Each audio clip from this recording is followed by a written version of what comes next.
morning and welcome to the Foggy Dew. This is Colin. Well, gang, it's nice to be back in the old Foggy Dew studio. It seems to me like just the minute I left, the world went sideways. Just absolutely extraordinary the last 3 weeks of news that came out. You had all this stuff that happened in domestic politics.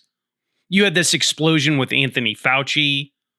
This invasion of Spain. You just had so many things happening. It's just totally extraordinary. And the funny thing about it was I was watching all this stuff happen over the last few weeks, and I mean, I guess I'm here to report that this is not going to stop anytime soon. Thinking that any of this in world or domestic politics is going to calm down anytime soon is an absolute mental trap. I was thinking about it just the other day. Like, I want to go back to a simpler time.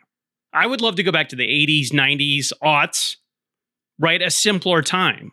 A simpler time where the world made sense, but it's a trap. It's a mental trap. We're not going back anytime soon, so we have to embrace the future. And I think we all need to think that. We all need to think forward and start thinking about what's going to start happening. You have to see it happening. You have to recognize it. And then you have to step forward. You have to let go of the past. And it's interesting watching all this stuff and thinking about like what's occurring, what's happening in society, what's happening in the world. And I want to get into some of the stuff like the evil elf Fauci and Spain and all this other stuff. But I wanted to talk about something that I just thought about a lot over the last few weeks, and that's about standing your ground. And we will all be forced to stand our ground like a lot of people did in COVID. Mentally and physically, we're going to be forced to stand our ground. You're going to have to. And I guess with that in mind about standing your ground, I thought I would talk about a quick story about a guy named Walton Walker. And Walton Walker is a name you've probably never heard before, but Walker was born in Texas in 1899. So Walker went to VMI and then he went to West Point. He was commissioned as second lieutenant back in 1912. So this man, Walker, fought in Veracruz for the first time in 1914. Walker deployed to France as a captain in World War I. So here he is in World War I, this kid out of Texas. In World War I, he ran a machine gun company and won 2 Silver Stars. So he stayed in the Army during the interwar period, and by 1941, he was actually directly reporting to General Patton as part of the 3rd Armored Infantry Division. So Walker, after this illustrious career through Veracruz, through World War I, Walker led the 4th Army Corps into the beaches of Normandy in D-Day. He won a Silver Star on D-Day, on Normandy Beach. So this guy lands on Normandy Beach. He fights his whole way across Europe. He fought at the Battle of the Bulge. He invaded Germany. Walker himself liberated Buchenwald, the concentration camp. This guy had an illustrious career, but by the end of World War II, he was a 3-star general. Now, what you saw also at the end of World War II is you saw the division of the Korean Peninsula. Now, at that time, North Korea was aligned with the USSR. So you had South Korea aligning itself with the United States and the UN, and North Korea aligned with USSR and China. Well, that split of the Korean Peninsula set the stage for the Korean War. And by 1950, the board had pretty much been set on the Korean Peninsula for these guys to fight a proxy war. And the sides were simple. Russia, China, North Korea versus the US and South Korea with the UN involved.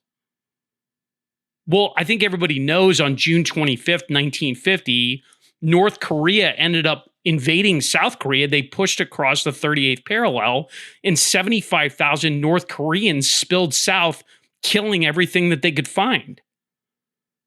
So here you have President Truman giving the order at that point for U.S. forces to engage the invading North Korean army.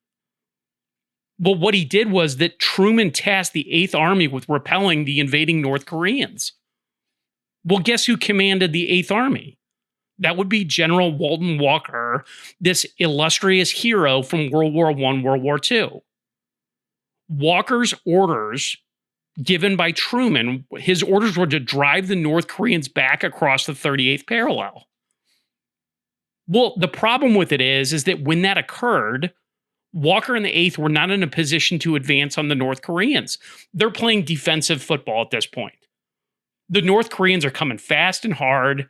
Walker is not organized. They don't have supply lines. They're not ready for this fight. They've got all sorts of issues. Supply issues, logistical issues, manpower issues. They're understaffed, understrength, and they've got 75,000 North Koreans bearing down on them. And it's obvious why, is because the South was not expecting an invasion like this to occur. Well, so what happened is that when the North Koreans invaded the 38th parallel and started marching south, Walker ends up engaging the advancing North Korean army. Well, his first 2 divisions that he put up against the North Koreans were absolutely butchered.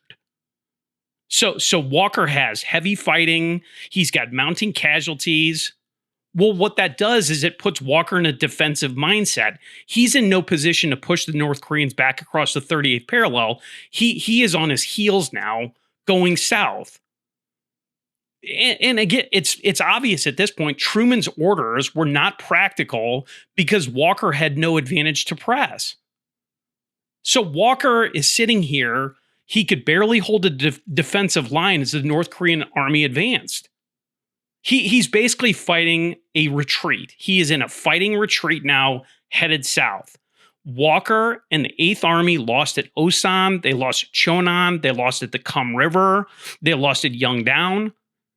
So town after town after town, Walker is retreating south. Well, finally, Walker and his surviving troops were forced to the far southern peninsula of Korea into a town named Pusan. Well, Pusan was the end of the line there. They have nowhere else to go. If Walker loses at Pusan, it is game over. The North Koreans win. So Walker is sitting here in a fighting retreat. His back is now to the sea. And to be fair, his position, Walker's position, the army's position in South Korea was absolutely no different than the English at Dunkirk when the Nazis were advancing on them and their backs were to the ocean. The problem with it is that at Pusan, there was no escape. There were no civilian boats that were coming to get these guys out of there. So you have Walker and the 8th Army that is totally pinned at Pusan. Well, on July 29th, Walker issued an order. He issued an order to all of his commanders, and that order historically was known as the Standard Eye Order. And his order was very, very plain. And I keep this quote in my phone. So here's Walker to his commanders. Quote, "We are fighting a battle against time. There will be no more retreating, withdrawal, or readjustment of the lines, or any other term you choose. There is no line behind us to which we can retreat. There will be no Dunkirk. There will be no Bataan. A retreat to Pusan would be one of the greatest butcheries in history. We must fight until the end. We will fight as a team. If some of us must die, we will die fighting together. I want everyone to understand that we are going to hold this line. We are going to win." End quote. So with that order given, his Standard Eye order given, Walker solidified his defensive position at Pusan. That position in the southern Korean peninsula was known as the Pusan Perimeter. So here you have Walker and the remaining elements of his divisions. They put up this insane defense at Pusan. These guys defended a 140-mile perimeter with blood and guts. And I guess the point of this is that Walker and his men chose to stand and fight where they stood. 4,000 Americans died in the Pusan perimeter. 4,000 Americans, 4,000 men stood and died at the Pusan perimeter under the command of Walker. Their backs were to the sea. They had no options. Walker's defense of Pusan lasted almost 6 weeks. 6 weeks of fighting in the southern Korean peninsula, no supply, no reprieve. All they had was wave after wave of North Korean troops coming at them. Well, what that 6 weeks did, however, was it gave the other American forces time to operate. So Walker's harrowing defense at Pusan bought American forces more time. That 6 weeks gave General MacArthur time. So what happened is that MacArthur landed elements north of Pusan, and he was able to successfully cut off North Korean supply lines into Pusan. Well, with the North Korean supply lines cut, Walker was then able to force the North Koreans back from the Pusan perimeter. Well, what happened then is Walker started fighting north, and then he linked up with MacArthur. So the American forces then combined and then started pushing the North Koreans back. So what occurred over the next few months is that Walker and MacArthur pushed the North Koreans back above the 38th parallel, which is what Truman wanted all along. So here you have General Walker fighting all the way to Pyongyang, which is the North Korean capital. Well, shortly after arriving at Pyongyang, Walker was killed. His Jeep was actually hit by a supply truck. So this hero, after this just amazing career, insane defense at the Pusan perimeter, his standard die order, he's killed in a automobile accident by a supply truck. So after he had died, Walker was actually promoted to a 4-star general, and he's buried at Arlington. He died at 61 years old.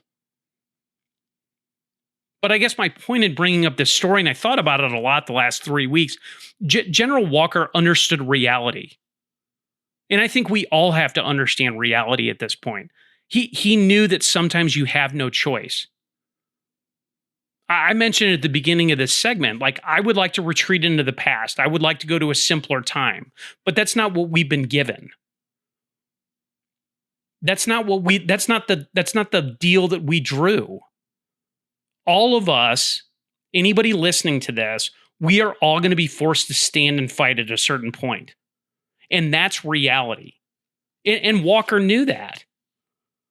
Walker knew that. And you might not be asked to stand physically, but you're going to be asked to stand mentally. It's no different than like a COVID.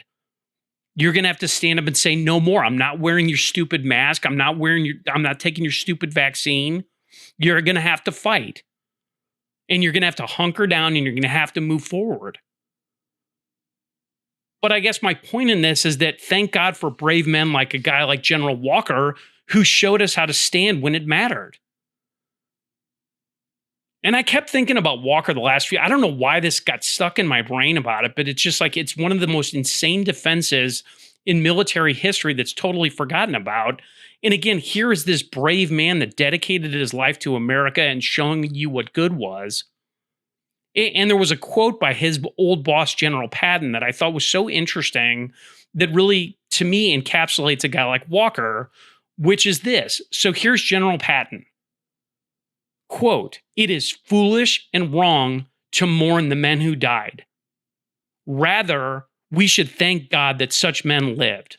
End quote. So I guess thank you, General Walker, for showing us what good was, and thank you for standing at Pusan. So switching gears, I wanted to go ahead and address this Fauci thing from last week because it just made me totally mental. And I guess anybody that knows me knows that COVID is really the main reason that I'm sitting here doing a podcast. And I look at my life kind of pre and post COVID. It's like two separate realities. And I think it helps to articulate my experience in COVID just very quickly to help you understand where I'm at, where I kind of interpret the whole thing with Fauci. Because, again, if you listen to the Foggy Dew, you know that everything I think about is through the lens of COVID, and Anthony Fauci was a major player in that whole experience. And I guess my personal experience in COVID, I rode every ride in COVID. Absolutely every ride, I was on it. My mother-in-law died alone in a hospital in 2020. We didn't see her for 7 months. She died alone in a hospital in 2020. My father-in-law died from a vaccine injury. He died from the Moderna vaccine. His second injection of Moderna gave him arm pain, and within 6 weeks of that second injection, he was diagnosed with stage 4 lymphoma, and he was totally healthy before that point. And I know it was the vaccine because when he was going through chemo, we had asked the oncologist about the vaccine since he had no immune system, right? So we're saying, hey, this guy has no immune system. What are we supposed to do? There's a pandemic raging. The oncologist says no vaccine. He has no immune system. They say no vaccine. And the reason they said that is because they suggested that the cancer was caused by the vaccine. So he gets into remission. And the minute he gets into remission, they say, you know what? We think it's time for a COVID booster. So he gets a COVID booster after he goes into remission, bang, more arm pain. And within 6 weeks, he had developed leukemia. And the leukemia is what ultimately killed him. But so I had my mother-in-law, my father-in-law. I had other family members died. I had aunts and uncles who were older. I saw the masses on videos, like funerals on videos for people that were like my surrogate parents almost in my family. And I guess if you go beyond all the deaths and all the other stuff, like I myself am unvaccinated. I heard and saw every insult that was bandied about in that time. I saw each injustice that was carried out on the unvaccinated, people losing jobs, they're losing friends, they're losing family. I mean, personally, I was disinvited to my own Christmas and Thanksgiving parties. Literally, my family said, you're not allowed to come because you're not participating in this experiment. I actually had to go to a meeting at the company that I was with at the time. I had to go to a meeting where the vaccinated people did not have to wear masks, but the unvaccinated people did. It's like a scarlet letter. You're walking around like this, like plague rat. I didn't even stop there. I fought the school board wars. I fought the insanity of masking children for 2 years after the whole thing made absolutely no sense. You had perfect, beautiful children used as political pawns in what was an obvious scam in political theater. So yes, I stuck my nose in that whole thing too. And the funny thing about that whole issue with the school board wars is that people that I had never met before stood with me. And those people that stood with me are some of my best friends now. And the reason why is because we found common cause. And the interesting thing about that whole thing with COVID is that people that I was friends with pre-COVID stood against me. They stood directly against me. They didn't want to talk. They wanted compliance. And it's not just compliance. They wanted subjugation to politics. And it's so funny to me because, like, they're supposed to be my friends, and they took exactly zero time to talk to me about how I felt about COVID and my positions on it. And to be fair, I've never gotten one apology from anybody on it ever. But I guess if I distill all this down, like, and I'm not sitting here trying to go, woe is me, but COVID was the most disgusting, jarring thing that I've ever seen. It was the largest event since World War II. More Americans died in COVID than in World War II. And Tony Fauci was a central figure in that entire debacle. He wasn't just a central figure. Tony Fauci coordinated all of it. Tony Fauci developed COVID and the vaccine. He shaped the pandemic response. He's the architect of the pandemic response, and here he is. He gets a pardon from Joe Biden. And this is the part that galls me. This guy, Anthony Fauci, gets a pardon that goes back to 2014. In 2014, if you pay attention at all, 2014 is when gain-of-function research was offshored to different foreign countries under Tony Fauci's direction.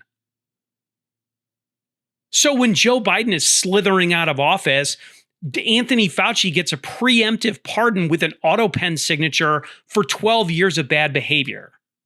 And then this person decides to come in front of Congress after all of the pain that he inflicted upon U.S. society and pled the fifth about 120 times in front of Congress. The science pled the fifth 120 times in front of Congress. And the thing that really makes me mental about it is that Anthony Fauci is never going to see jail or any real punishment. And I see all this stuff where the states are going to go after him, all this stuff. That's a pipe dream. Tony Fauci, to be completely clear where I stand, he is one of the most evil people who ever lived. True evil. And the problem with it is the challenge here that I have, it's not just Tony Fauci.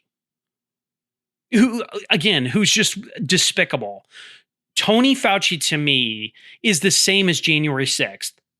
He's the same as Russiagate. He's the same as the 2020 election. He's the same as Hunter's laptop. It's the exact same thing. And why are they all the same? It's because I could sit here and I could read a mountain of evidence on any one of those topics. I could present fact after fact after fact about January 6th. I could talk about 2020 being completely bogus. Completely bogus. I could tell you fact after fact about Fauci, about COVID. And it's so interesting because this isn't hearsay. There's a physical diary, for God's sake, with emails. All of the evidence is there. But the problem that I have with this whole spectacle that went on with Fauci last week, America's broken, guys. And I hate to be the one to tell you it. It's broken because we have a massive information gap here. It's a massive information issue that we're dealing with. Half of the population in the United States of America is grossly misinformed. And not only are they misinformed, they don't want to know the truth. And they don't want to know the truth because it would shatter their own reality and their perceptions of themselves. They can't accept it. You have half of the American population living in an artificial reality. And it's not just that they're drawing the wrong conclusion, it's they're totally misinformed. And it's not totally misinformed, they're intentionally misinformed by the media. So the problem with it is now when you look at America, America is broken because we have all these different realities now. And the best analogy that I can think of for what my viewpoint of America is at this point, it's almost like bubbles in a bathtub. It's bubbles in a bathtub at scale. You have millions of alternate realities existing because of the echo chamber that people find themselves in. So you have millions of soap bubbles that live in alternate realities, and the problem with it is you have no baseline. There's no baseline of facts. So if you don't have a baseline of facts, how do you have a conversation? There's no starting point. So when I look at Tony Fauci and what I saw last week, Tony Fauci is just a microcosm of that phenomenon. If I talk to some brain dead Fauci worshiper, I could show that person a mountain of evidence and they reject it. They dismiss it. They totally dismiss. They're not going to. They don't want to listen to it. You have millions of people that live right by you that still think COVID came from like a pangolin sandwich in Wuhan. And if you sit there today in August of 2026 and think that COVID came from a pangolin sandwich, then we're pretty far away from having a real discussion about COVID and who the architect of it was. It's so interesting to me, like even talking about this, there was a passage in Tony Fauci's diary dated August 13th, 2022. This was Anthony Fauci in his own words. Quote, "We cannot admit that the shots don't work because that would undermine our policy to force people to get them." End quote. I'm going to say that again. We cannot admit that the shots don't work because that would undermine our policy to force people to get them. End quote. That's who these people are defending. That's who the media defends. That's who liberals defend. Those are his own words. So if I'm looking at that and if I'm just a normal person and I read that, I have to draw the conclusion that Tony Fauci was deliberately lying to most everybody in America. Well, the problem with it is I'm reading that inferring that Tony Fauci is a huge liar. Well, pangolin sandwich guy is pretty far away then at that point from accepting that reality. The facts are absolutely black and white, but the soap bubble reality problem then manifests itself. And the problem with it is pangolin sandwich guy is 10 years behind. How am I going to catch this person up to speed in 10 years of history? How am I going to dismantle that person's mindset? They have 10 years of brainwashing that has been shoved in their head. So how do you dismantle that mindset?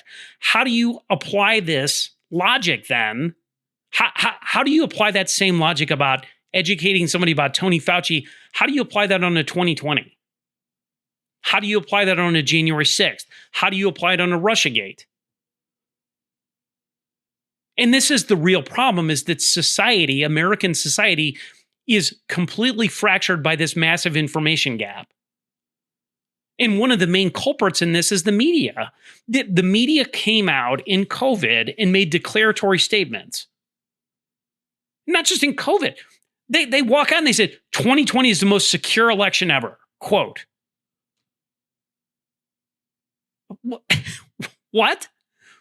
We now know that was a total lie, but the perception that 2020 was perfect was formed 6 years ago. And the lie has gotten around the world twice before the truth got its shoes on. And what happens is a large part of the population that gets stuck on the initial lie. 2020 is the most secure election ever.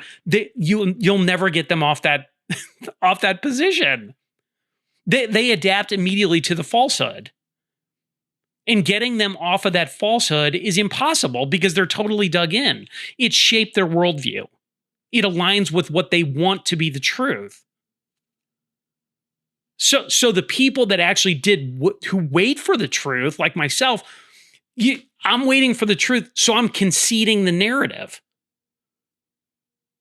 Like, for example, like, we allowed the COVID lies to take root. And now what's happening is we're now trying to unscramble the lies that occurred 6 years ago. And what the machine wants to do, what the media wants to do, what the establishment wants to do, they just want to roll on. They don't want to sit there and relitigate the past because the past is malleable. What they want to do is they want to lay the next lie down. They want to create the next narrative. And if you look at Fauci and COVID was the biggest lie. It's the biggest lie and the one that's most personal to people because people that acted like tyrants and kings in COVID are now totally exposed. They acted like kings and tyrants with bad information. And now that bad information is being exposed and their modus operandi for acting like tyrants has no factual basis, they're exposed and they're totally caught. If you swallowed all the slogans and all the science, if you got every booster, if you wore your mask faithfully, you must now admit that you were fooled. I mean, if you wanted to force vaccines or masking, you have to admit that Fauci is a liar. You have to admit that you yourself were wrong. You were horribly wrong. And it's not just individual people admitting that they were wrong. It's journalists, it's the media, it's politicians, it's school boards, it's companies, CEOs, HR departments. These people literally have a mirror put up to them where they have to look at their own actions and they won't look in the mirror. And that's really the problem. They will not admit that they were ever wrong. They'll just say, man, it was a confusing time. The vaccine saved lives. Moving on. So I guess let me just address Fauci specifically. Do I think Fauci is ever going to see any accountability? I don't think he will. I mentioned a state investigation. Great. Go ahead and do it. I hope Anthony Fauci is thrown in jail. Jail is actually too kind for Anthony Fauci. But the reality is that Anthony Fauci is 85 years old. And the thing that I take away from this is that this man's legacy is in absolute tatters. He is going to die knowing that he is hated and wrong. And God is going to judge that man. But history, I promise you, is not going to look very kindly on Anthony Fauci. He is a sad, pathetic man pleading the fifth. This man is pleading the fifth. You had parents dead, economy ruined, trillions spent, children harmed, vaccine injuries, and this person is pleading the fifth with a bogus pardon from a cadaver from 2014. He is a total scumbag, and anybody defending that scumbag, shame on you. And the only thing that I would tell you looking forward is the Fauci thing really is a sight into our future. This isn't sustainable, guys. All of these different realities is not sustainable as a society. Look at it this way. Well, we have two legal systems in the United States now. We have two different realities. You can't have two legal systems in a country. You have liberal judges and conservative ones. It's the same as media. And everybody just retreats to their own realities. We don't want to have a conversation. And my point with it is how does that resolve itself? Where does it go? How do we find common ground as a society? How can we exist like this? Because you can't just be an economy with a landmass. It's not a sustainable thing.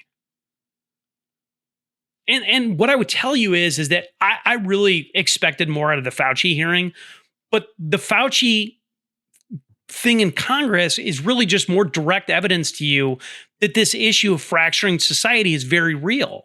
You have 330 million alternate realities that now exist in the United States, alternate ecosystems.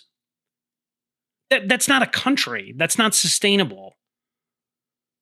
So to me, the Fauci thing was really more just like, oh my God, where are we really going here? But I guess if you look at it, I hope Fauci gets his. And emotionally, that would make me feel better. But he's not going to face justice in this life, and I think you need to wrap your head around it. God will end up dealing with them. And I guess my takeaway from it is like, when you talk to somebody moving forward in your private life that worships Fauci and lives in the matrix, just ask them a couple simple questions. And it's almost to me like the same as the 2020 argument. Like when I talk to somebody about 2020 and they're like, well, it was the most secure election ever. Great. Please explain to me how Barack Obama, at the height of his powers, got 65 million votes. So Barack Obama, at the height of his power, got 65 million votes. And then Joe Biden, who didn't campaign and was a cadaver, got 81 million votes, and he won less counties than Obama.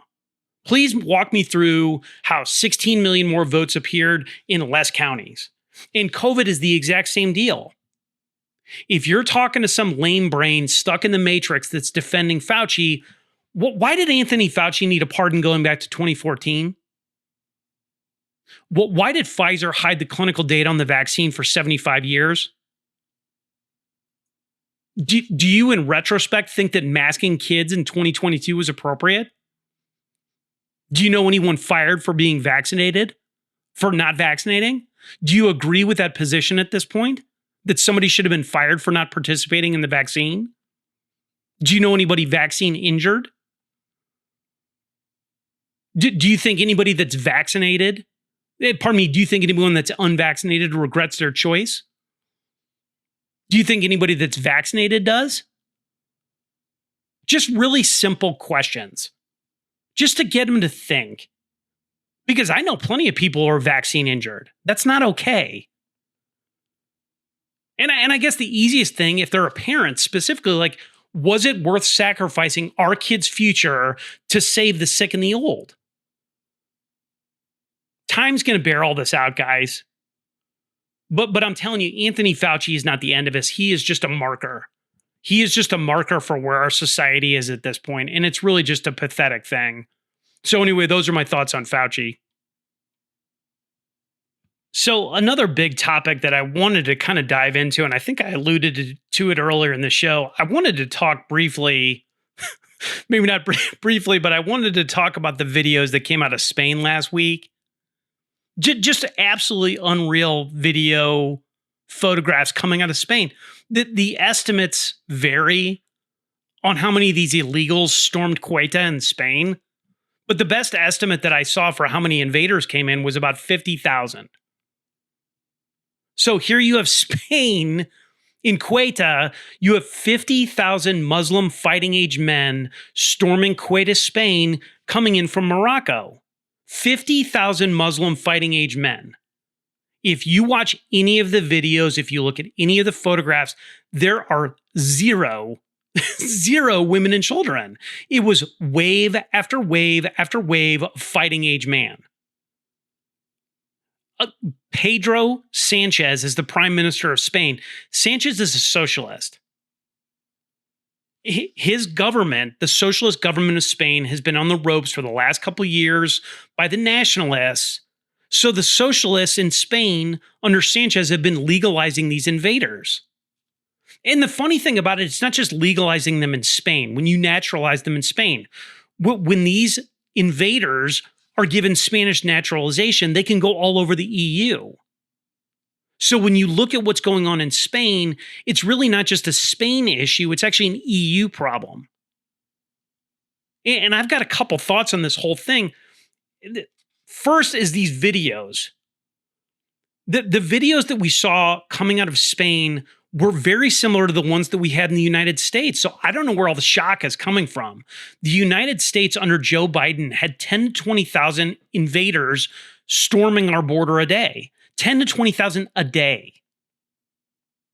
So when you're looking at this like pearl clutching in the US media and by conservatives in the US, like that seems kind of dense to me.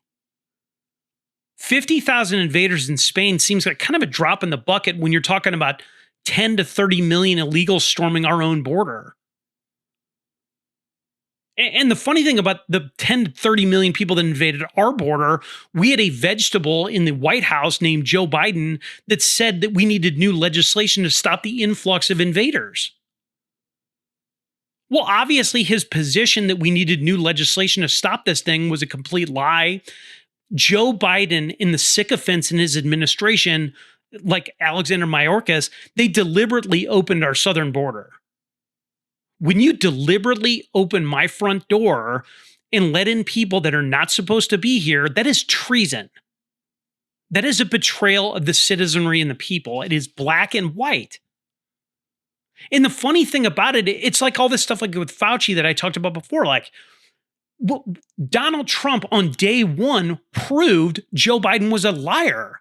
He proved day one that you didn't need legislation to seal the border. And if you ask me, you can sit there and say like, oh, Donald Trump's a fascist and all this other nonsense that the left comes up with. If nothing else, that I am a single issue voter now, and Donald Trump closing the border was reason enough for me to vote for Trump. And the funny thing, you talk about Donald Trump and this whole thing, this situation in Spain shows the foresight of the Trump policy decisions, not just domestically, but internationally. He sealed our southern border and he set up a New Monroe Doctrine where we're focusing on the US. Trump, Rubio, all of these guys realize that Europe is committing suicide. And that's exactly what's happening in Spain. The EU, Europe is committing economic, political, civilizational suicide. Our old allies, that's the funny thing, like the UN and NATO, like, are you kidding? Our old allies like England, France, Germany, Spain, they're self-immolating. They're killing themselves. So I guess thank God for Trump. Thank God Donald Trump won in 2024 because otherwise we would have been totally overrun. You would be dealing with a math issue at that point. Well, so what Donald Trump did is he gave us a chance. He bought us time. So pivoting back to Spain, Spain is going to end up ceding Ceuta to Morocco. The town of Ceuta was totally overrun. The citizens all fled. You had 50,000 invaders coming in. Of course, they headed for the hills. Morocco itself considers Ceuta its land. There was a historical dispute over that territory. So if you distill this into brass tacks, you have a 50,000 invading army fighting age men on disputed territory. Let me just give that to you in layman's terms. Spain was invaded and captured in broad daylight, and the government did absolutely nothing about it. Invaded is the right word there. And that's the thing I thought was so interesting when I was watching all the footage coming out of it. Spain was invaded. And that's the question that nobody in the media asks. Nobody considers it. Like, how did that happen? How did it happen? If you look at the invasion on our southern border, It was staged out of a place south of the Darien Gap. You had Chinese camps. You had all these NGOs that were facilitating the invasion of our southern border. They had like these massive tent cities where they would stage people to storm the southern border. And it's the same in Ceuta, Spain. Again, where was the media asking this question? 50,000 dudes just appeared out of the ether? They just appeared in the same place at the same time magically? You don't do that with 50,000 people. It was obviously staged. They didn't generically come together. They were organized and staged like a military assault team, and I'm sure different parts of the 50,000 guys had different roles and responsibilities. 50,000 people don't act in unison without coordination. And the question you want to ask yourself is, who organized it? Who facilitated it? Who oversaw it? Who paid for it? And we don't have any answers to these questions. So the logical conclusion to draw would be that Morocco invaded Spain. These Muslims invaded Spain. And the thing that's so funny to me about it, here you have a sovereign nation being invaded in broad daylight, and the response from Spain and the EU is totally pathetic. I had to laugh. I was looking at this. Here's Ursula von der Leyen, who's the head of the EU. This woman is the head of the EU. This is her. She put this on X after the sovereign state in the EU is being invaded by 50,000 Muslims. Quote, "The images coming out of Ceuta are unacceptable.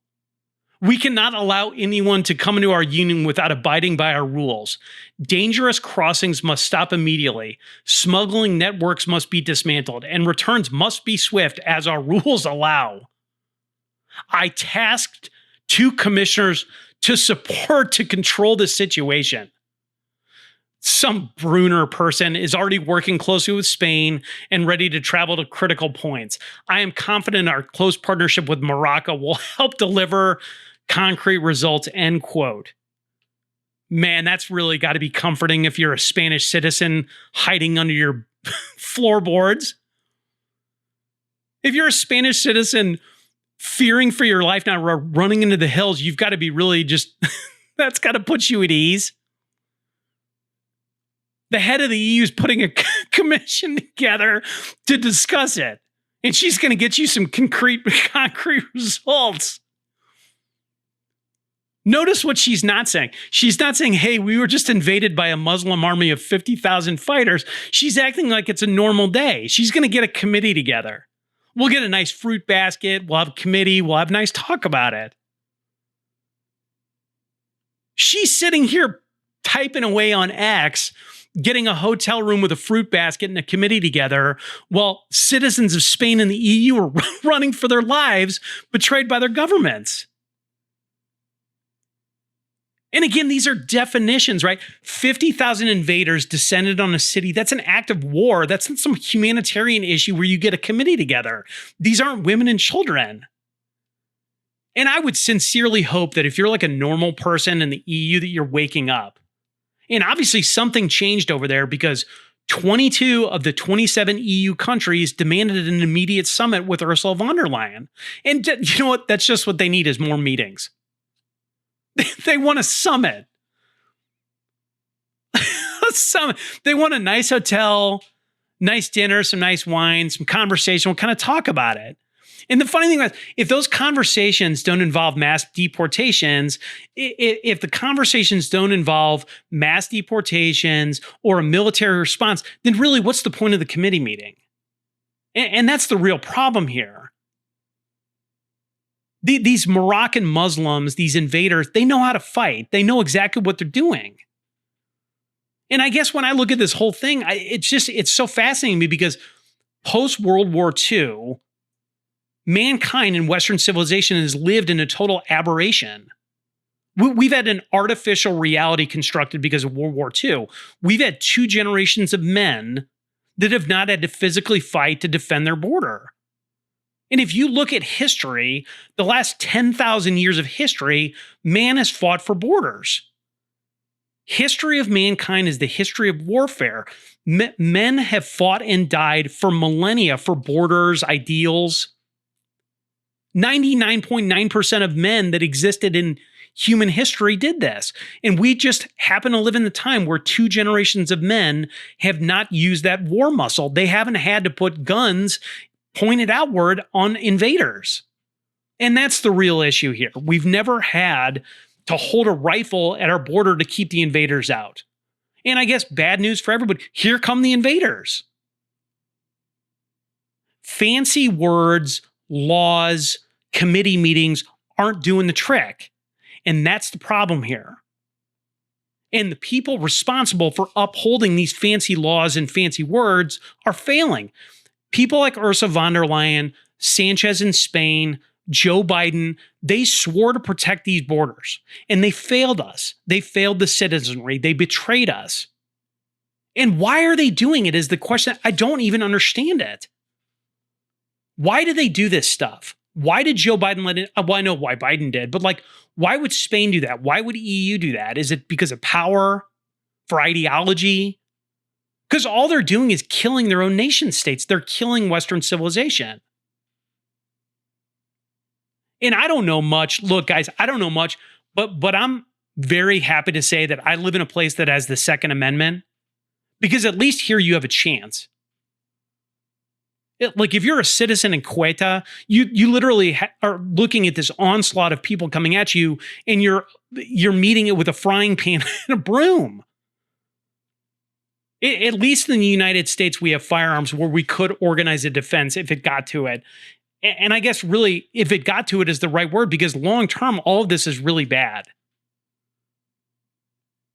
Because if you look at it and distill it to a political science thing, politics and governments in the West are tasked with providing security and survival of the citizenry. If the politics, the laws, the governments refuse to perform their core function, then those politics, those words, those governments are going to be replaced by warfare. And that is inevitable at this point. And it's really, really scary.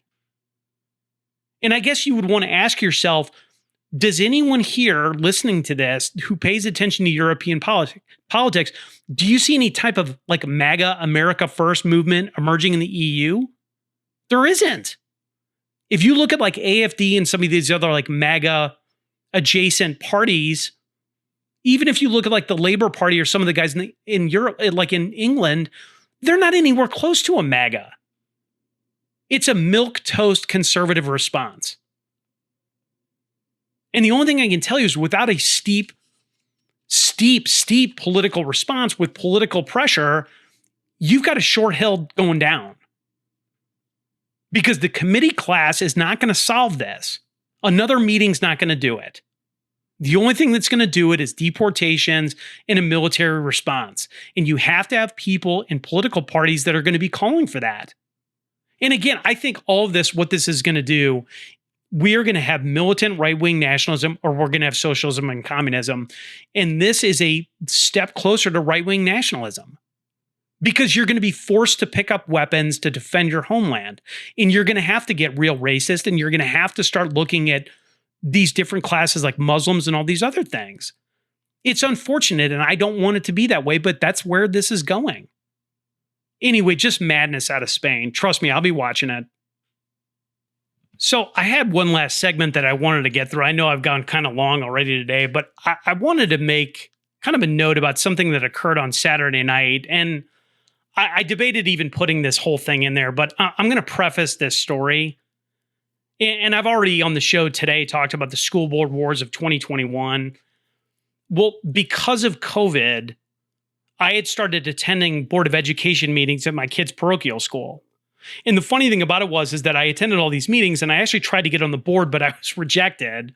They probably didn't want somebody like me on the board, but either which way, even after the debate ended about COVID and the school board wars kind of wrapped up, we had won the mass debate, right? But I kept going to the board meetings because I wanted to be on the board. So I'm like, okay, well, you're telling me I can't be on the board. I'm just going to go out of spite. So I would go to these board meetings post-COVID, and I would just sit there and observe. I would just sit there with my arms crossed. I would have a serious look. And I guess I said it spite. I mean, that's really kind of what it was. I wanted all these charlatans to know that they were being observed by a real one. And I did that for 2 years post-COVID. I went to basically every board meeting in my kid's school 2 years post-COVID. Again, out of spite, to be totally clear. Well, at those meetings that I attended, obviously the topics changed off COVID into different things. And the issue of safety kept coming up in these board meetings repeatedly. And really what a lot of them were active shooter situations, gunmen, right? And in that time, right after COVID, you saw Nashville, you saw a bunch of other school shootings, you saw Uvalde, I think is at Nashville, these horrific school shootings where people are now talking about active shooter situations in school settings. So of course I'm at these board meetings and the board is talking about all this stuff. In the school, my kid's school had a problem. The school itself, the parochial school itself is in membrane. So the school itself could be locked down, meaning you would have barricaded doors, bulletproof glass on the lower level. So if a shooter tried to get into the actual school, they'd be stymied. It would be really hard for them to do that. But the problem with it is that there are weak points beyond the membrane of the school. There's weak points in the campus where if you think like a shooter, you could get at kids. Let me give you an example. Pick up and drop off is a great weak point. Somebody could just walk out and light it up. Recess is a weak point when the kids go on the back lot to play. I mean, kids could walk out at recess. A shooter could walk around. They could get at the kids. They could walk out of the woods. So there's these weak points. The other weak point that the school had was all school mass. So they've got all school mass twice a week. And the whole school, what they would do is the whole school, it's about 500 kids. 500 kids would leave the security bubble, that secure membrane, and then they would walk into a church. And look, church is great. You've got 500 kids singing, they're praying. It's wonderful, right? But the problem that you have from a security standpoint is now they're in a church. And you can't lock or bar the doors to entry at a church.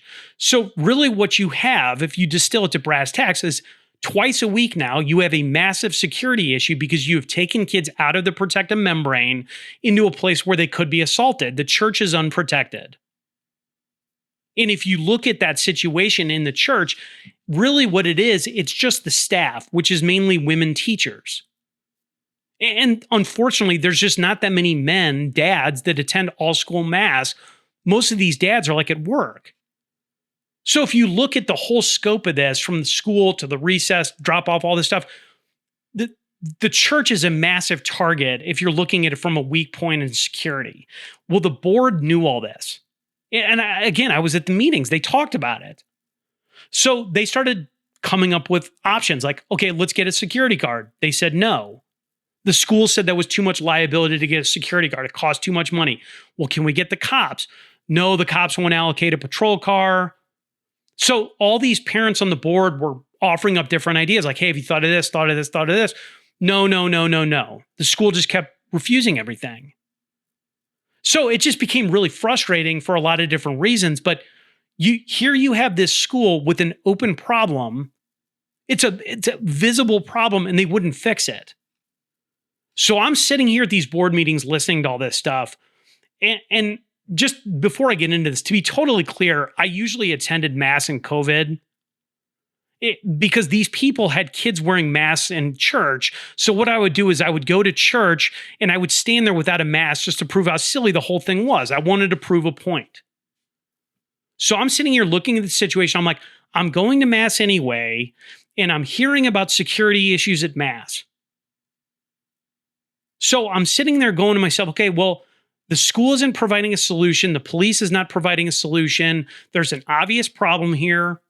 And so what I started doing at that point, knowing all that, for about 2 years, I went to mass armed.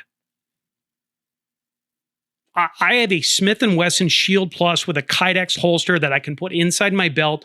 I carried that pistol to mass for 2 years because God forbid. And what I would do is I would actually set up and I would stand by the back doors. And what I could do is I could observe anyone walking in, and I had eyes on the other door if anybody ever tried to get in the other way. So I ended up standing at every mass because I heard about a problem that nobody wanted to fix. And I stood alone for 2 years at the back of that church. And I had a lot of people laugh at me about it. Oh, you're overreacting. This is a nice place. We live in a nice town. That's never going to happen. And that's great. I totally understand the thought process there. The issue with it is that doesn't mitigate the risk. I just saw a massive problem. Like in my own home, we have pistols. We're ready to go if there's ever a problem or an intruder. It's a problem that you have to think about.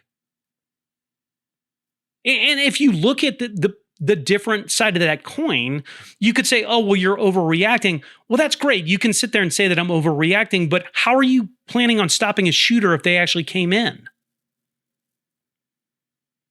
And look, the decisions have already been made in my mind. I was totally prepared to attack and kill anyone that came in armed. And if I couldn't do that, at least I could slow them down. And if you ask me, if you're asking me right now, Colin, if I went down shooting to save children, give me that death right this minute. No hesitation. I would gladly give my life to save children. But fortunately, none of that happened. My worst fears were not realized. What did happen, though, was August 27th, 2025, and you might not know that date, but that was the date a psycho walked into Annunciation Catholic Mass in Minnesota. A person named Robin Westman shot out a stained glass window at an all-school mass up in Minnesota. Westman shot 17 kids, killing 2. He killed an 8-year-old and a 10-year-old.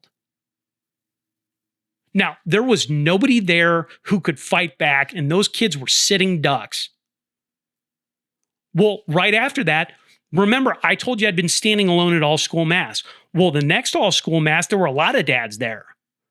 They finally got the memo because it became real. And shortly after that whole thing occurred, the municipality that the church exists in started sending a resource officer over to mass. So what they have now at mass is they have a patrol car out front with an armed police officer basically standing guard where I stood for 2 years. And my point is that I stood a lonely vigil because I saw a problem that could have become a disastrous problem. And I stood this vigil that was mocked, and I was proven correct. And I guess my point in talking about any of this is that Saturday night, unfortunately, another shooting occurred, and some psycho in Twin Falls, Idaho, pulled out an AR and shot up an In-N-Out burger. So this nutbag pulls out an AR in Idaho at an In-N-Out burger. There's 4 dead, 7 injured. Well, the bright side of that whole horrible story is that the shooter was slowed by a good guy with a gun. Thank God for everybody at In-N-Out Burger, a man named Jordan Salinas was there. This Jordan Salinas guy pulled a 5.7 pistol with a suppressor and engaged the shooter. So he's engaging a guy with a rifle with a pistol.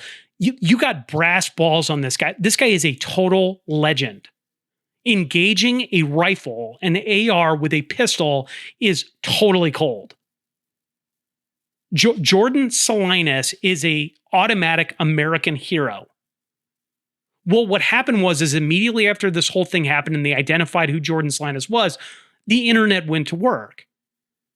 Online sleuths ended up finding out this guy's socials, and this guy, Jordan Salinas, had a post on Facebook from about 2 years ago talking about gun training. What this guy would do is he would go drill alone and work on his gun training. Drawing the pistol, working on his footwork, his routine. But his post on Facebook, when I saw it on Sunday morning, just absolutely broke my heart. This was this guy's quote. Train like your life depends on it because God forbid one day it might. Stay free, stay safe, stay frosty. And then the end of that, he has an American flag emoji. Train like your life depends on it because God forbid one day it might. What a total badass dude and a total patriot. And the funny thing about it is he took a photo of himself in this kind of prep, like his training photograph or whatever. His stance in the photograph is exactly the same to his stance at the In-N-Out Burger. He operated just like he trained. And this guy, Jordan Salinas, saved lives. That is exactly why you stand and why you train, and that is why you need to pay attention. And I kept thinking about this, Jordan. So I would love everyone to be armed all the time around me. And I realize it's not fun to think about any of these things. You want to live in this nice, safe place. We all want the white picket fence with the nice yard and all the nice things that go with that. Those things are all provided by guns. Jordan Salinas did not want to be in a gunfight. He didn't wake up that day going, gosh, I can't wait to get into a gunfight to maybe get killed. But guess what? That day came for him. That situation came for him. His number was called. His number was called, and what happened is he answered the bell. He met the moment. And I guess if you think about it, some people run away from gunfire, and he ran into it. And my point with this is that we all need to be prepared. And I hope to God nothing ever happens. But man, if it does, be ready, be trained, be calm. And I guess thank you to a real American patriot named Jordan Salinas, just a total American badass. And if you sit there and ask me about, like I talked about Walker and standing your ground, the Pusan Perimeter, all the things that I talk about, men like Jordan Salinas give me a lot of hope. A lot of hope. You know why? Because there's some good old boys out there who still know the old ways. Men who train. They are men who train quietly. They've made the hard choices. They've made these decisions. And it's not just men. It's men and women. They're all around us. You might never know who these people are, but they are standing all around you. You know how good that makes me feel? To know that there are patriots out there that think the same way, that are ready to act at a moment's notice. That is amazing. It's amazing because you live around real heroes. And it's funny, even when I thought about this whole thing, because I'm sure this guy's going to get a ticker tape parade. But if that happened in something like New York, this guy might be arrested. But the one thing I can tell you, looking at Spain, looking at everything that's going on in the world, I can promise you are going to be taking my guns out of my cold, dead hands.